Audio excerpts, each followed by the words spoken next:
Hello, everyone.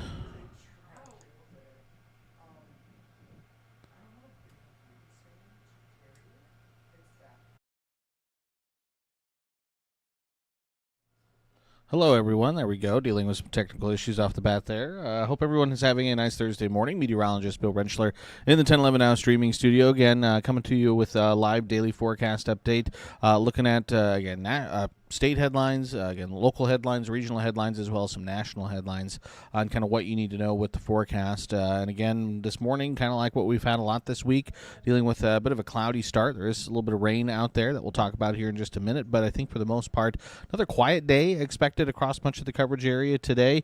But we will be talking about, again, like the lower third says there, temperatures going to be warming up as we head into the upcoming weekend, and that is something we're going to be watching out for. But it is Thursday, and that does mean that today we get to start off with the latest drought monitor and look at the changes.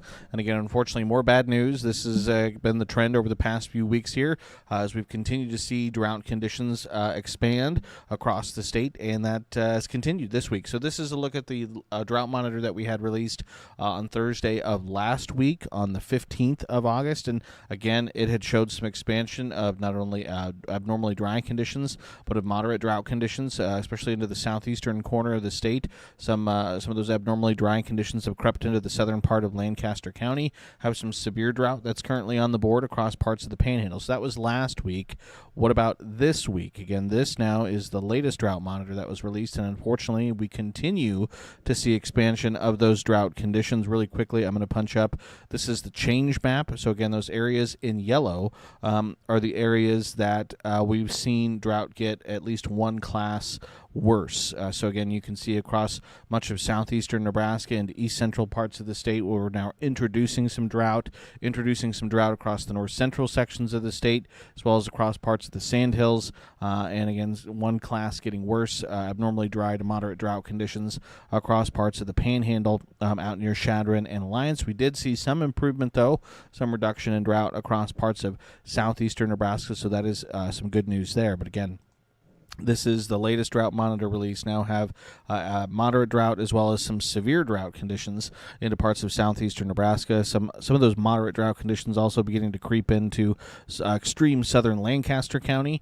So again, this is something we're going to continue to watch. We haven't had much in the way of rainfall, a widespread beneficial rainfall over the course of the past several weeks. So what we have seen has been pretty spotty and isolated to scattered rainfall across the area. So this is going to be something we're going to continue to watch as we head through the last week or so of August and into September, because again, long-range forecasts don't really indicate much change in the current pattern that we do have, and that's to see some pretty hit-and-miss rainfall chances across the area. So if you look at the year drought status, the time series over the past year, again, you can see this time last year things were actually much worse. So again, we're ahead of where we were last year. But again, right now we have now more of the state under drought conditions as opposed to no drought conditions. That number has now dropped to just around 40% of the state is drought free. About 41% of the state has abnormally dry conditions, about 13 and change under moderate drought conditions,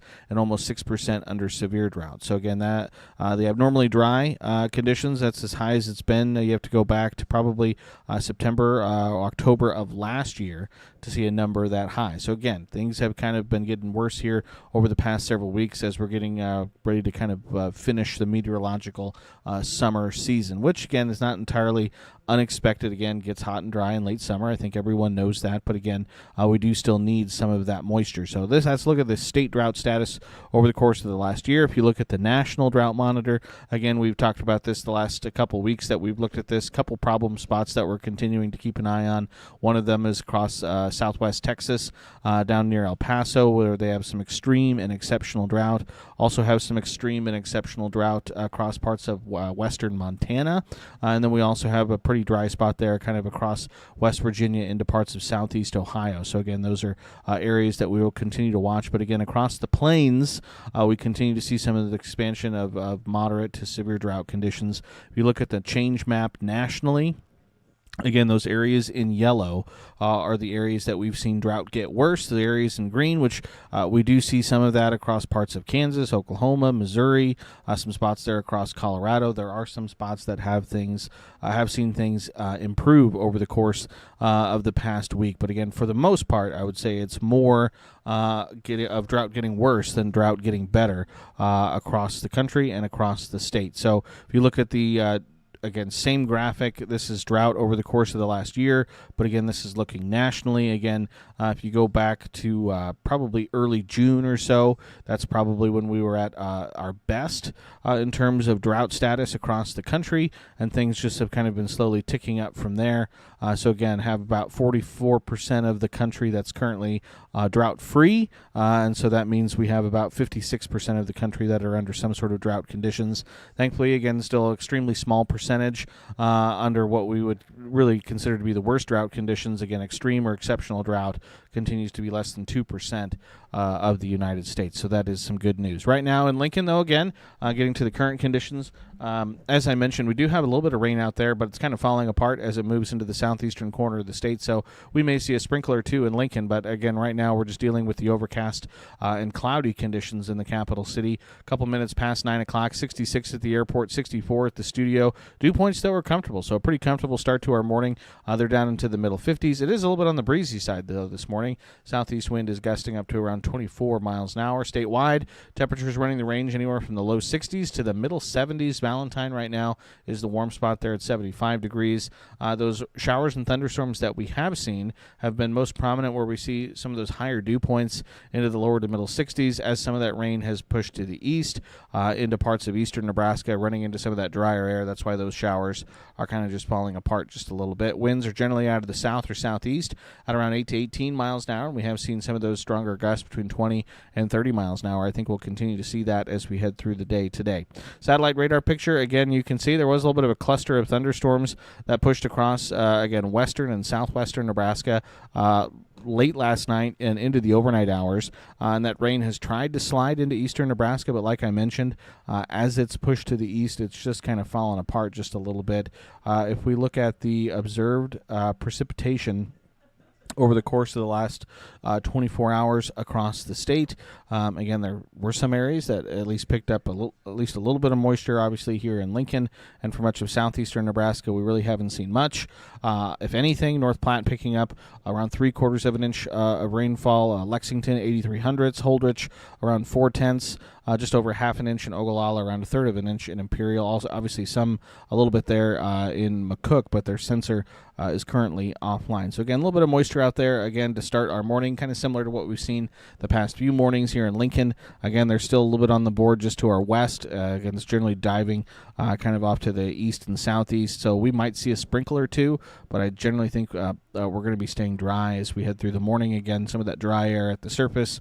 Again, it likely is raining aloft, but as that rain falls, again, it likely would be evaporating. So, again, might result in a few sprinkles or a passing light shower, but really nothing in the way of any meaningful moisture left on the board. Zoom out, look at a regional view. Overall, again, things fairly quiet. Again, those thunderstorms have dissipated. Again, so just some lingering rain across parts of Kansas into southeastern Nebraska. Also, some showers moving across parts of Minnesota. You zoom out, look at a national view. Again, overall, things are pretty quiet. We're going to keep an eye on it. You see the clouds and rain across the Florida coast, Georgia coast, South Carolina coast. That's a system that could bring in some decent moisture, but mostly going to stay offshore along the eastern seaboard. So overall, things are pretty quiet for much of the country. If you look at the current weather alerts, again, we've seen this the past few days, but continue to have heat advisories and excessive heat warnings across parts of Texas down towards the Gulf Coast. Have some red flag warnings across the west, some fire weather watches in Utah. Do have some flood watches, though, across parts of Utah as well. Some monsoonal moisture could bring in some heavy rains to those areas. You check out Skycast as we head through the morning. We'll keep an eye on that very small chance, 20%, maybe seeing a spotty shower or two out there. But I think as we head through the afternoon, should see some clearing. I think we'll see variable cloudiness across the state, generally dry conditions. But again, it's kind of a copy and paste forecast because as we head tonight and into the late evening and overnight hours, we'll see a chance for some showers and thunderstorms across the western sections of the state. A couple of those could be on the stronger severe side, so that is something we'll watch out for. But I think that's mainly going to be impacting the western sections of the state. Into Friday morning, though, I think there's maybe maybe a little better of a chance for eastern Nebraska to pick up some more substantial moisture, with some showers and thunderstorms passing through the area. Again, one or two of these might be just a little bit on the stronger side. Again, in Lincoln and southeastern Nebraska, I think the chance is probably 20 or 30% at best through Friday morning. And as we head into the afternoon, I think that moisture clears out. I think we see, again, variable cloudiness, but I think a lot of cloud cover through the day on Friday. And then into Friday night and Saturday, another little passing wave brings us another small chance for a few spotty showers, maybe an isolated rumble of thunder or two, but overall I think most areas likely stay dry. And then through the day on Saturday, looks like a hot and dry and humid start to our weekend. Again, the chance again across western sections of the state for maybe a spotty shower or thunderstorm. Severe weather outlook for the day on your Thursday looks like this. We do have marginal risk across the northern plains, parts of North Dakota, Minnesota, also across, again, parts of the desert southwest. Again, some of that monsoonal moisture. Can't rule out a stronger storm or two stretching from up near Salt Lake City down into parts of northern Arizona. Here at home, though, along the high plains, eastern Colorado, western Kansas, southwestern Nebraska, we do have a slight risk for severe weather. So, again, that means some scattered severe thunderstorms can't be ruled out in those areas. The main threats would be large hail, damaging winds, and some areas of heavy rain. And that chance would primarily be late afternoon through the late evening time frame for those areas in western Nebraska, in northwestern Kansas, eastern Colorado. Into the day on Friday, marginal risk again extends across much of the high plains, stretching from eastern Montana down through western and southwestern Nebraska. And then again on Saturday, again, that risk generally stays confined to the high plains and areas just off to the east of the high plains across the Dakotas and into western Nebraska. So something we'll keep an eye on, but again, no widespread severe weather expected over the next several days. As I mentioned, as you look at the 7-day precipitation potential, again, best chance for really some heavy rain likely remains just off the eastern seaboard as we head over the next week. Again, that system could bring in 3, 4, 5 inches of moisture, but again, mainly again over open ocean. Again, across much of the country, though, again, generally speaking, not a whole ton of moisture going to be heading our way. This is, again, over the course of the next week. Back here at home across the state of Nebraska, again, with isolated to scattered rain chances at best over the course of the next week. We're generally looking at around maybe a 1/10 to a 1/4 inch of moisture being possible for most locations as we head through the next 7 days. As far as temperatures are concerned today, it will be cooler, especially for the western sections of the state. And again, a little bit cooler than average for eastern Nebraska with highs in the lower to middle 80s. Average high in Lincoln today, still 86 degrees. So again, we're a few degrees below normal. We'll still go mid to upper 80s to right around 90 for the western half of the state for Thursday afternoon. Friday morning, we'll see those lows drop generally into the lower and middle 60s across the state. Again, pretty close to normal for this time of year. Temperatures then maybe do a few degrees better on Friday. Pretty close to normal for Lincoln, right around 85 is where we'll go, a little bit below average for Grand Island, 81. Close to normal in North Platte, 84, and then upper 80s to low 90s for the Nebraska Panhandle. Saturday morning, it's mid-60s to low 70s, and then things really start to get hot as we head into Saturday, the weekend, and into early next week. Highs on Saturday are jumping into the upper 80s to upper 90s across the state in Lincoln. Right now we're going to go with a high of 95, 98 in Hebron, 94 in Grand Island, as well as North Platte, right around 100 degrees for Chadron for the day on Saturday, and again, likely even hotter into the day on Sunday. Nationally, high temperatures today. Coolest readings will be across parts of New England, as well as across the Pacific Northwest, with temperatures into the upper 60s. High temperatures tomorrow into the day on Friday. Again, you can see across the middle parts of the country, it is pretty hot. West Coast and East Coast, 70s, 80s, and some 90s mixed in there in a few spots. Saturday, you can really see the temperatures jump across the middle parts of the country. Again, anywhere from the upper 80s to the upper 90s and even triple digits, all the way from North Dakota down into parts of Texas. And then Sunday, likely going to be one of the hottest days, if not the hottest day, as we head over the course of the next week. Again, we're look at a lot of the middle part of the country, seeing those temperatures well into the 90s and into the triple digits possibly as well. Check out the extended forecast for Lincoln, 7-day forecast. Again, next 2 days aren't too bad. 83 today, 85 on Friday. You see just a small 20% chance for a spotty shower or thunderstorm with a mix of sun and clouds. But then 95 on Saturday, and it will be humid as well, so feeling even hotter than that. 99 on Sunday. Again, humid, and so likely we'll have feels like temperatures into the triple digits. A little bit cooler than on Monday, but still into the middle 90s, and then upper 80s, low 90s as we head towards Tuesday and Wednesday of next week with some of those low-end rain chances on the board. 10-day forecast for select cities across the state. Again, you can see the trend is Thursday and Friday a little bit cooler, at least around normal, if not a few degrees above or below average, depending on where you are, but generally in the 80s to low 90s. But then Saturday, Sunday, Monday, we see those temperatures well into the 90s, threatening the triple digits, and then trending a little bit cooler from there as we head Tuesday and beyond, as we, you never know. You get to late August, summer's last gasp, because this is the last 10 days of meteorological summer. Again, September 1st is the beginning of meteorological fall. We'll really start to see that transition to fall-like conditions sooner rather than later. And so, again, is this sort of our last big heat wave, or at least brief heat wave across the state? Only time will tell. But, again, if you enjoy the 90s again this weekend, looks like it'll be a good one for you. But, again, as always, don't forget, again, if you are going to be spending a lot of time outside, to make sure you, again, do so carefully. Again, if you can, try and limit that time outside. Make sure you're drinking plenty of water, taking breaks in the shade, because, again, those feels like temperatures will likely be well into the triple digits both Saturday and Sunday for many areas across the state. I think high end, we could see those heat index values around 105 to 108 or so, I think, on Saturday and again on Sunday.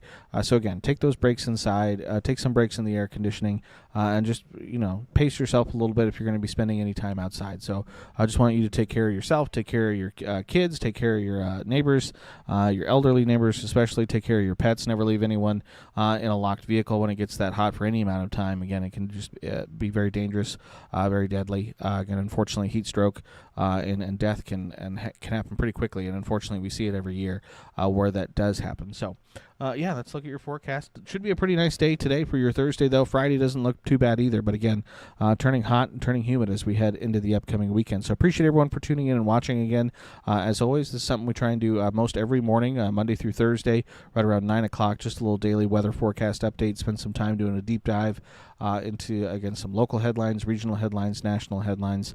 But again, weather, generally speaking, has been pretty quiet for us over the past week or two, which, again, makes our job just a little bit easier. But appreciate everyone tuning in and watching as always. And until next time, hope everyone has a super nice Thursday.